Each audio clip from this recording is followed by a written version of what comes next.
A primeira vez que Letícia desejou ser outra pessoa, ela tinha apenas 13 anos. Era uma tarde abafada de segunda-feira, início do ano letivo, e o uniforme da nova escola ainda cheirava a sabão em pó. Letícia ajustava a gola azul marinho da camisa enquanto olhava o prédio imponente da Escola Estadual Dr. Valmor, recém-transferida para lá a pedido da mãe, que insistia que ela merecia um colégio melhor. Mas antes, se você gosta de ouvir essas histórias, escreva nos comentários a cidade de onde você está assistindo e que horas são aí. Letícia já sabia, mesmo antes de entrar, que aquela escola não era feita para meninas como ela. Seu cabelo estava preso em 2 tranças grossas, bem apertadas, com laços de cetim nas pontas. A mãe sempre dizia que ela ficava linda daquele jeito. Mas assim que cruzou os corredores gelados da escola, o primeiro grupo de meninas que passou por ela já a olhou com uma mistura de curiosidade e desprezo. Algumas usavam calças justas, outras tinham os cabelos longos, lisos e esvoaçantes, com mechas loiras ou avermelhadas, e nenhuma delas parecia sequer notar que havia alguém novo ali, exceto por um olhar de cima a baixo, como quem avalia um objeto que não pertencia ao lugar. Na sala de aula, o impacto foi mais direto. Letícia sentou na última carteira da 3ª fileira tentando se encolher. O professor de matemática a apresentou rapidamente e seguiu como se ela já estivesse ali há meses. Durante o intervalo, ouviu risinhos e cochichos. Um menino comentou em voz baixa, mas não o suficiente para não ser ouvido. "Olha lá, a boneca do terreiro." Letícia fingiu que não ouviu. Sentiu o rosto esquentar. Não sabia se era raiva ou vergonha. Talvez os dois. Ela passou a semana inteira tentando se encaixar. No 3º dia, levou o lanche de casa, um pedaço de bolo de fubá e um suco de caju, e percebeu como os outros alunos compravam esfirras, refrigerantes e faziam piadas internas sobre séries e viagens que ela não conhecia. Um dos meninos comentou, quando viu seu bolo: "Que isso é almoço de roça?" Era só uma frase, mas doía. Na 2ª semana, um episódio deixou marcas mais profundas. Ela foi pegar o estojo na mochila e uma menina chamada Lívia, magra, de cabelo liso até a cintura e um celular novíssimo nas mãos, esbarrou nela sem querer, derrubando tudo no chão. "Foi mal, não te vi aí. É que você é tão... escurinha", disse com um sorrisinho cínico. Letícia se abaixou para juntar as canetas. Riu sem graça, como aprendeu a fazer sempre que algo a machucava. Era uma defesa. Mas aquela frase ficou martelando por dias. Escurinha. A forma como foi dita. O tom. A superioridade no olhar. Na semana seguinte, Letícia começou a evitar o espelho. Quando se olhava, não via beleza. Via uma versão apagada de quem ela queria ser. Passava a mão com força no cabelo, tentando alisar. Usava cada vez mais creme, até que os fios ficassem tão pesados que ela nem os reconhecia mais. À noite, chorava baixinho no travesseiro, com medo que... Um dia, depois de mais uma aula em que a professora ignorou sua resposta certa para elogiar a fala errada de uma colega, Letícia teve um pensamento que a assustou. E se eu sumisse, alguém sentiria falta? Nessa noite, enquanto a mãe tomava banho, ela foi até a área de serviço, pegou o frasco de água sanitária, leu o rótulo. Sabia que não devia, mas por dentro havia uma esperança cega, quase infantil, de que aquilo pudesse clarear alguma parte dela. Molhou um pedaço de algodão. Passou nas mãos, depois nos joelhos. A ardência foi imediata. Ela mordeu os lábios para não gritar. Deixou o frasco cair. Correu para o quarto e ficou lá, em silêncio, com as pernas queimando e o coração descompassado. Sentia vergonha e culpa. Na manhã seguinte foi para a escola com um moletom de mangas compridas. Mesmo com o calor doentio que fazia, sentou na última carteira novamente. Evitava olhar para qualquer lado. O corpo ainda ardia, mas ela fingia normalidade. Foi quando alguém percebeu. Rafa, um menino da mesma sala, negro como ela, com cabelo cortado rente e olhos fundos de quem também já carregava cicatrizes, se aproximou no intervalo. "Está tudo bem?" Letícia hesitou, assustada. Ninguém falava com ela. E ele era popular, mesmo sendo o diferente. Porque era bom no basquete, dizia o pessoal. "Estou sim", respondeu rápido. Ele ficou ali, parado, com as mãos nos bolsos, e depois falou baixo. "Eles falam de mim também. Me chamam de filho de empregada, mas minha mãe é costureira e meu pai é pedreiro.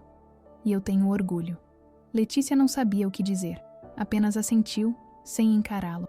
Mas aquela frase ficou ecoando por dentro. Eu tenho orgulho. Ela passou o resto do dia repetindo aquilo mentalmente, como um mantra estranho, tentando entender como era possível, como alguém com a pele parecida com a dela conseguia se sentir inteiro. Ao chegar a casa, sentou na beirada da cama. As mãos ainda coçavam. As marcas estavam mais vermelhas, mais visíveis. Mas o pior não era o ardor. Era a confusão, o cansaço, o nó na garganta que não passava. Pegou um caderno velho, daqueles de capa dura que ninguém usava mais, e começou a escrever. Hoje me chamaram de carvão. Riu para os outros. Quis sumir por dentro. Queria nascer de novo. De outro jeito. Com outro cabelo. Com outro rosto. Se eu tivesse nascido branca, será que eles iam me ver? Fechou o caderno com raiva. Mas ao mesmo tempo, com uma pontinha de alívio. Escrever doía menos do que se calar.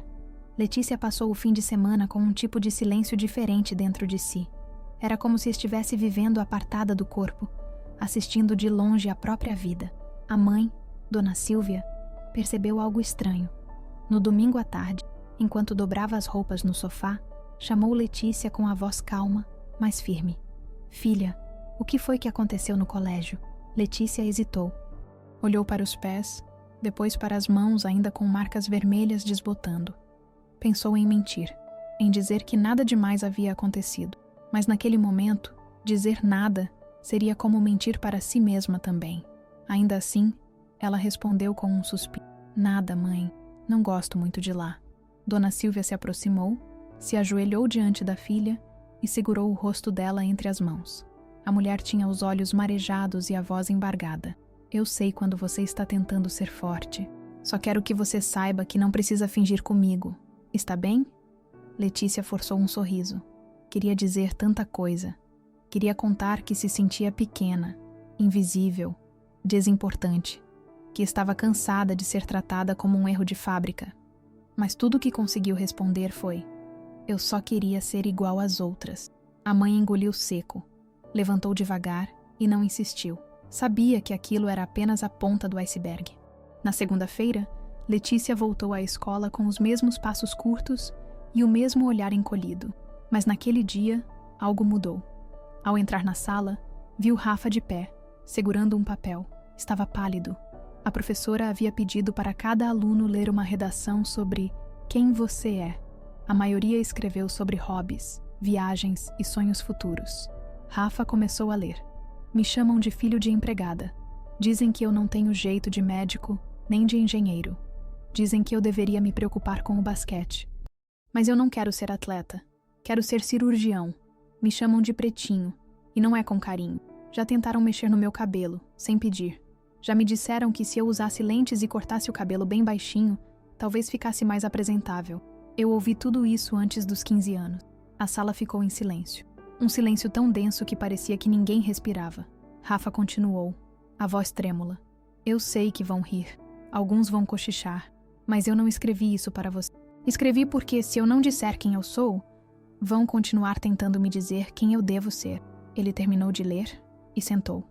O professor não disse nada. Alguns colegas também não. Mas Letícia, ela sentiu algo estalando por dentro. Uma rachadura. Um espaço novo que se abria. Não de dor, mas de identificação. Na saída, foi até Rafa. Olhou nos olhos dele, firmemente. Obrigada por ter lido aquilo. Por quê? Porque parecia que era sobre mim também. Rafa sorriu. Pela primeira vez, ela sentiu que aquele sorriso era para ela, e não apesar dela. Naquela noite, Letícia voltou ao caderno de capa dura, mas dessa vez, não escreveu sobre dor. Escreveu: hoje ouvi alguém dizer que tem orgulho da própria pele. Talvez eu possa aprender a sentir isso também. Nas semanas seguintes, ela começou a olhar diferente para si. Não era fácil. Ainda sofria comentário. Ainda ouviu mais de uma vez que não tinha cara de menina esperta. Ainda teve que engolir professores ignorando suas ideias ou colegas imitando seu jeito de falar. Mas algo dentro dela estava mudando. Em um sábado qualquer, decidiu ir à feira com a mãe sem alisar o cabelo. As tranças estavam soltas e os cachos crespos tomavam forma no alto da cabeça. Um menino da rua comentou algo maldoso, Mas antes que ela pensasse em baixar os olhos, ouviu outra vizinha dizer: "Essa menina está ficando cada vez mais linda. Olha só o cabelo dela, que orgulho." Letícia sorriu. De verdade. Na escola, ela começou a se aproximar de outras meninas negras, que até então também andavam isoladas. Começaram a conversar nos intervalos, compartilharam histórias, descobriram que todas já tinham ouvido as mesmas piadinhas e decidiram fazer algo diferente. Não um projeto escolar, nem uma campanha oficial.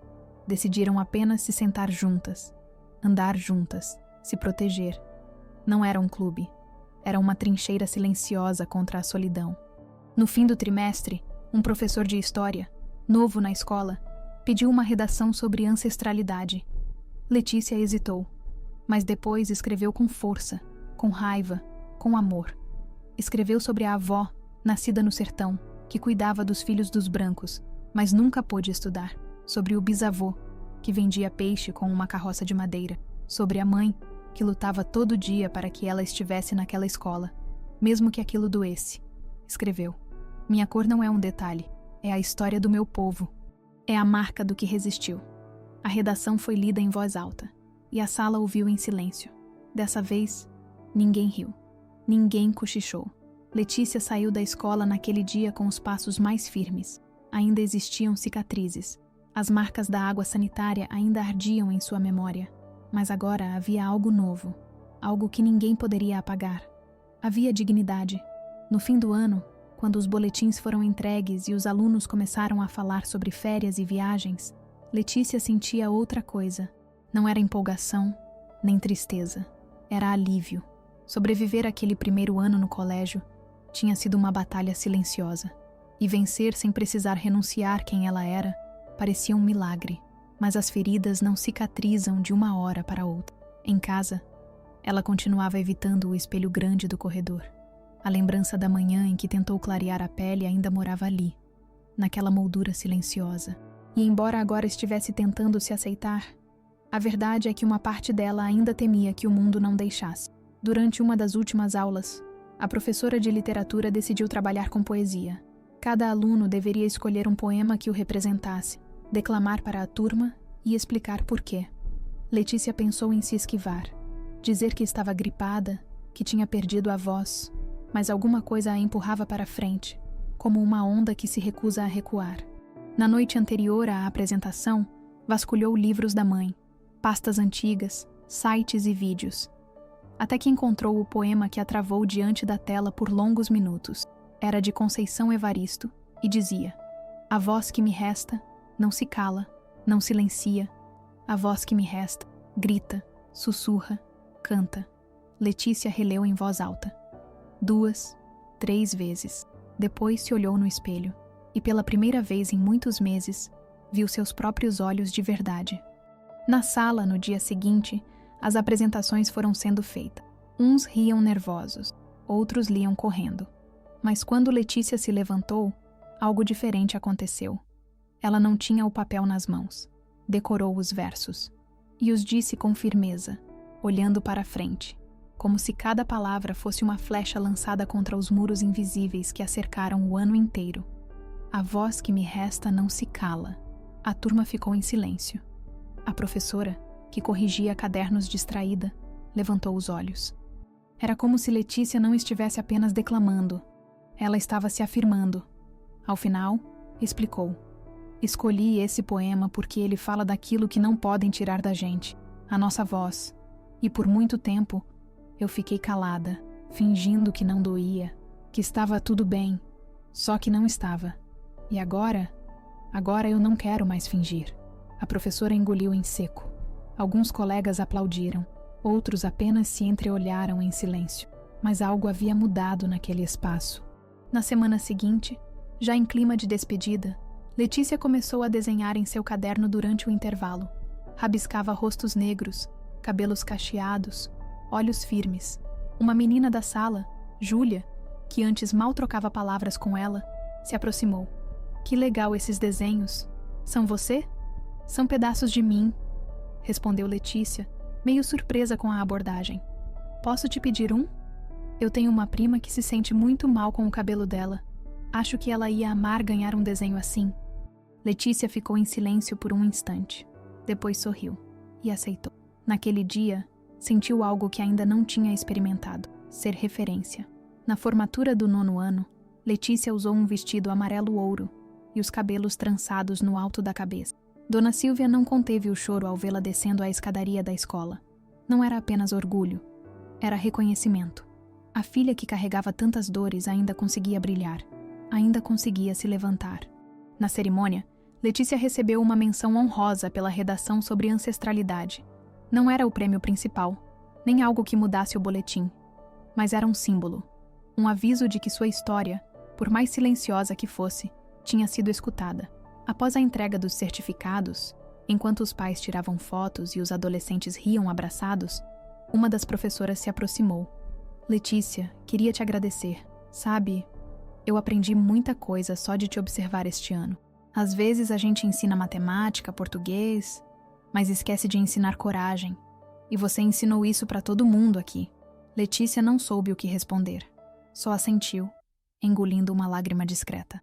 Ao chegar em casa, pendurou o certificado no quarto. Não porque era um prêmio, mas porque era uma lembrança de que ela sobreviveu. No dia seguinte, foi ao centro da cidade com a mãe. Estavam comprando materiais para o novo ano, que começaria em outro colégio. Nova turma, novas histórias. Mas dessa vez, Letícia não sentia medo. Na livraria, viu um espelho pequeno entre os itens de papelaria. Pegou o espelho e, por um instante, se olhou. Seus olhos escuros, os cabelos com volume, a pele que antes ela quis apagar. Mãe, posso levar? Dona Silvia estranhou. Letícia nunca ligava para espelhos. Pode, ué? Mas por quê? Letícia sorriu, com os olhos mais seguros do que nunca. Porque agora eu gosto do que vejo. E essa frase ecoou como um sussurro de cura, de recomeço. No início do ano seguinte, Letícia chegou mais cedo ao novo colégio. A escola era grande, moderna, com muitas janelas e salas claras. Tudo parecia mais arejado, menos sufocante do que no colégio antigo. Mas ela sabia que nem sempre o ambiente externo refletia o que havia dentro das pessoas. Usava tranças finas, organizadas com miçangas transparentes nas pontas. O uniforme era folgado, e ela o vestia com um tipo novo de conforto. Não era que a dor tivesse sumido. Mas agora ela não comandava mais. Na primeira semana, Letícia ficou mais observando do que falando.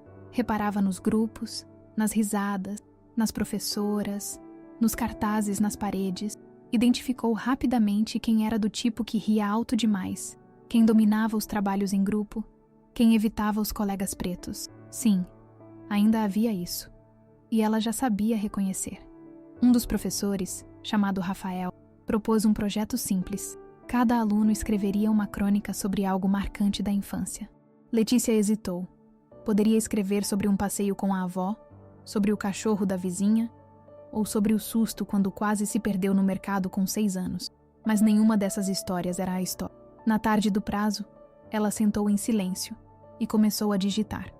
Escreveu sobre a primeira vez que alisou o cabelo com química aos 8 anos, sobre como sentiu que precisava fazer aquilo para ficar mais bonita.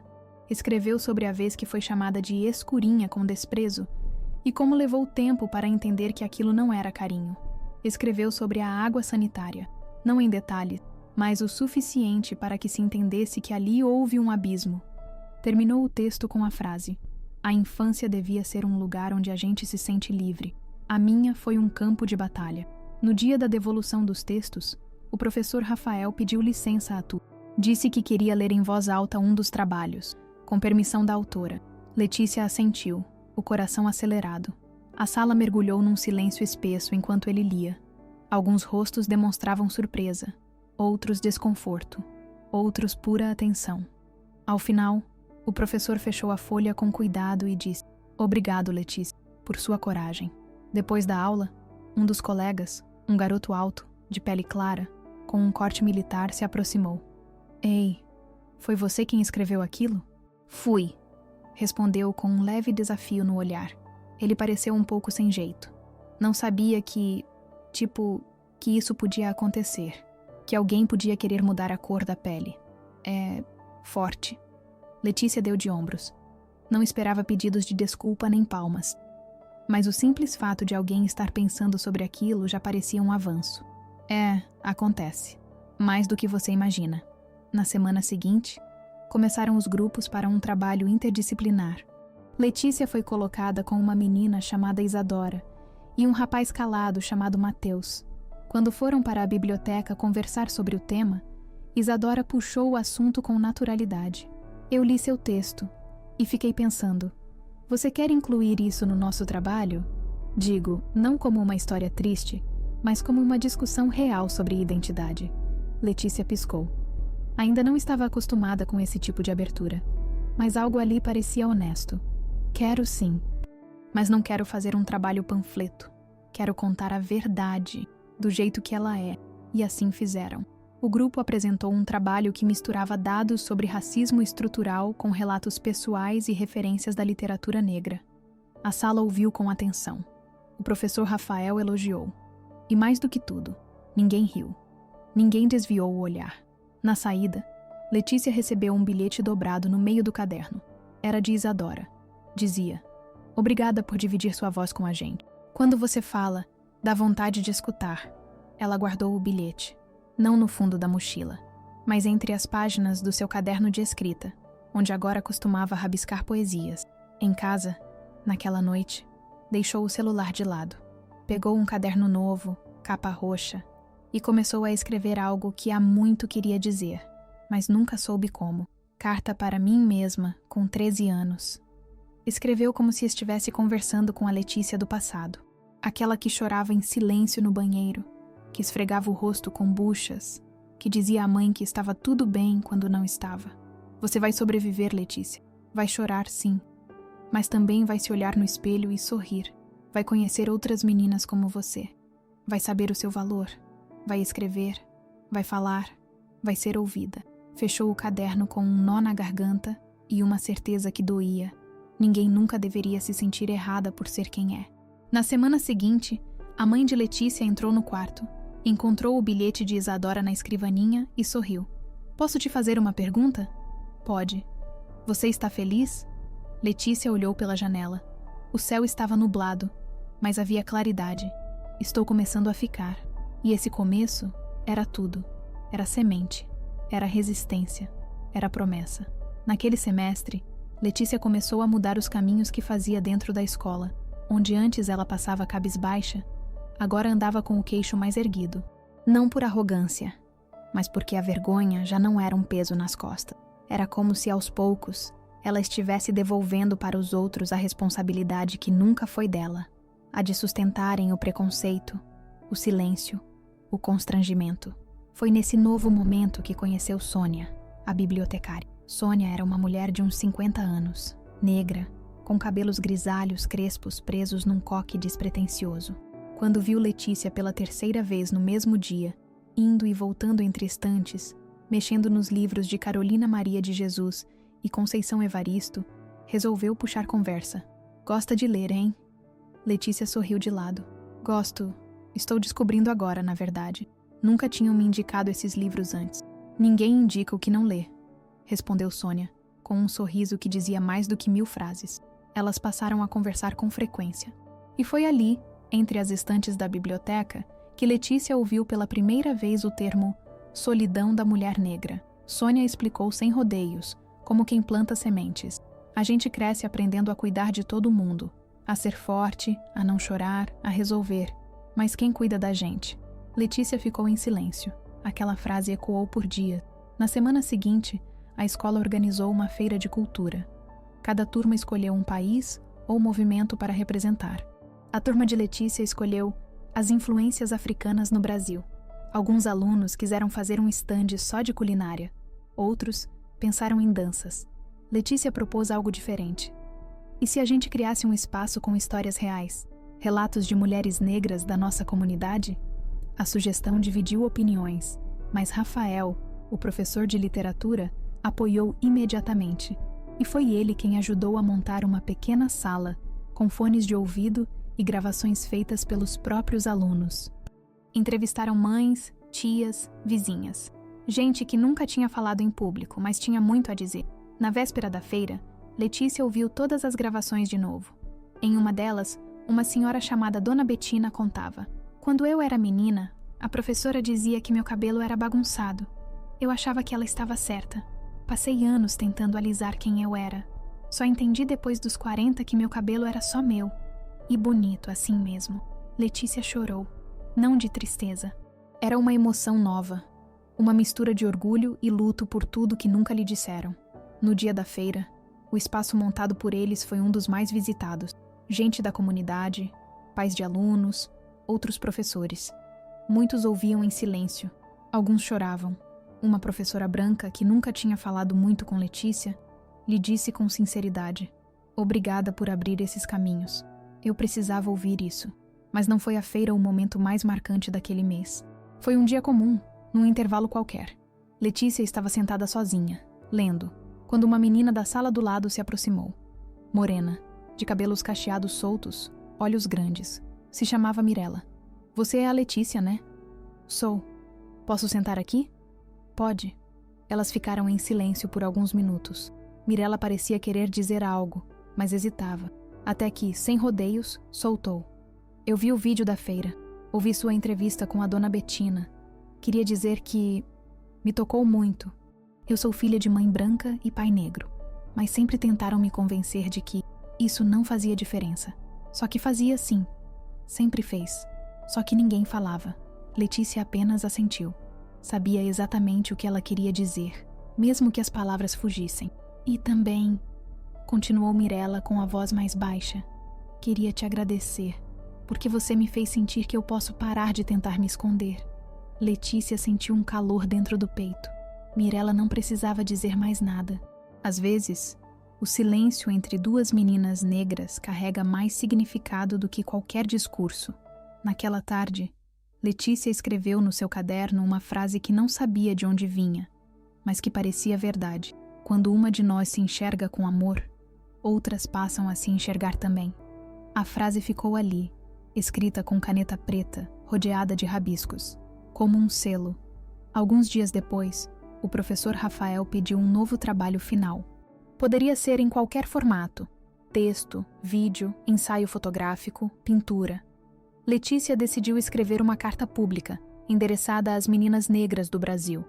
O texto começava assim: se você já pensou que sua cor era um erro, que seu nariz era feio, que seu cabelo era demais, se já quis sumir numa sala cheia de gente branca, eu te entendo, mas você não precisa mudar. O mundo é que precisa abrir os olhos. Quando leu o texto em voz alta para a turma, ninguém a interrompeu. Alguns aplaudiram. Outros apenas ficaram em silêncio, mas com os olhos brilhando. Naquela noite, Letícia e a mãe se sentaram no sofá para ver televisão, mas acabaram só conversando. A mãe contou coisas da infância, dos apelidos que levava, da dificuldade que foi criar Letícia sozinha num mundo que não perdoa mulheres pretas. E mesmo assim você me deu nome, história e abrigo, disse Letícia com os olhos marejados. E você me deu motivo para continuar, respondeu a mãe, apertando a mão da filha. As luzes da casa estavam baixas, mas ali dentro havia uma claridade que nenhuma lâmpada fazia. O mês de outubro chegou, trazendo consigo os ensaios para a apresentação de fim de ano. A turma de Letícia faria uma dramatização sobre identidades brasileiras, um tema amplo que cada grupo precisava interpretar à sua maneira. Letícia se uniu a Mirella e mais 2 colegas e decidiram montar uma cena baseada em histórias reais de mulheres negras: infância, adolescência, invisibilidade, resistência. O grupo sugeriu que ela narrasse enquanto os outros encenavam, como se fosse um diário sendo aberto diante do público. Na noite da apresentação, o pátio estava lotado. Pais, alunos, professores, todos reunidos sob uma lona improvisada, enquanto o palco pequeno recebia as performances. Quando chegou a vez do grupo de Letícia, ela subiu com o caderno na mão. As luzes foram apagadas. Só um facho iluminava seu rosto. Ela leu devagar, com a voz firme, mesmo que as mãos tremessem um pouco. Aos 7 anos me chamaram de carvão. Aos 10, disseram que eu parecia uma empregada. Aos 12, ouvi que eu era bonita até para uma negra. Aos 13, tentei clarear minha pele com água sanitária. Doeu, ardeu. Mas o pior foi que ninguém percebeu, porque ninguém achava que eu era digna de ser notada. Na plateia, um burburinho foi se formando. O silêncio que se seguiu era pesado. Letícia continuou, agora com lágrimas nos olhos. Hoje eu falo, porque estou viva. E porque quero que nenhuma menina ache que precisa desaparecer para ser amada. Que nenhuma de nós seja só estatística, sombra ou plano B. Somos sol, somos origem. E ninguém mais vai nos calar. Ao final, o grupo se juntou para um gesto simbólico. Deixaram no centro do palco uma cadeira vazia com um espelho. Em volta, palavras escritas em cartolina: coragem, raiz, beleza, história, justiça. A plateia aplaudiu de pé. Professores choravam. Alunos que antes mal falavam com Letícia a abraçavam. Um dos meninos do 9º ano, conhecido por fazer piadinhas racistas no passado, apenas abaixou a cabeça quando cruzou com o olhar dela. Naquele momento, Letícia sentiu que havia feito algo maior do que qualquer prova ou boletim. Havia rompido o ciclo do silêncio. Mas a maior surpresa viria alguns dias depois. Sônia, a bibliotecária, a chamou discretamente no final da aula. Estava com um envelope nas mãos. Isso aqui chegou para você, disse, entregando sem dizer mais nada. Dentro do envelope, havia uma carta com o timbre de uma organização não governamental nacional, que promovia projetos culturais para juventudes negras. Tinham visto a gravação da apresentação postada no site da escola e queriam convidar Letícia para participar de um programa de formação em literatura e liderança comunitária. Tudo pago, incluindo um intercâmbio cultural em Salvador. Letícia leu e releu o papel umas 5 vezes antes de conseguir processar. Quando contou para a mãe, as duas gritaram juntas no quintal. Está vendo, minha filha? Eles tentaram te apagar, mas Deus te iluminou mais forte, disse a mãe, com os olhos cheios d'água. Letícia, emocionada, só respondeu: não foi só Deus, foi a senhora também. Foi a senhora que me segurou para eu não desabar. O intercâmbio seria no ano seguinte, durante o recesso escolar. Mas a notícia se espalhou na escola como pólvora. Professores parabenizaram Letícia. Até a diretora, que raramente se envolvia com os alunos, foi até ela para elogiar. Você não só cresceu, Letícia, você nos fez crescer também. Ela agradeceu com educação, mas por dentro sabia. Aquele reconhecimento era importante, sim, mas o mais importante era saber quem ela era, mesmo sem plateia, sem aplausos, sem holofotes. No último dia de aula, Letícia foi até o mural da escola, pediu autorização para colar ali um bilhete manuscrito. Nele, escreveu: se alguém aqui estiver achando que precisa mudar para ser aceito, que saiba, o problema não é você, e nunca foi. Com amor, Letícia. Ninguém arrancou o bilhete. Ficou ali, até o ano seguinte. Na virada para o novo ano letivo, Letícia voltou mais confiante. Cabelos trançados, mochila nova e aquele mesmo brilho no olhar de quem, um dia, teve que se reinventar para sobreviver, mas agora caminhava para viver plenamente. Ela reencontrou Mirella na porta da escola. A amiga abriu os braços, sorrindo. Pronta para mais um ano? Letícia sorriu de volta. Pronta para ser ainda mais eu. E entraram lado a lado, sabendo que ali dentro ainda existiam desafios. Mas agora, elas não andavam mais sozinhas. Se essa história tocou seu coração, se você acredita que vozes como a de Letícia precisam ser ouvidas, curta este vídeo, compartilhe com alguém especial e se inscreva no canal. Aqui, cada história importa. E você também. Até a próxima!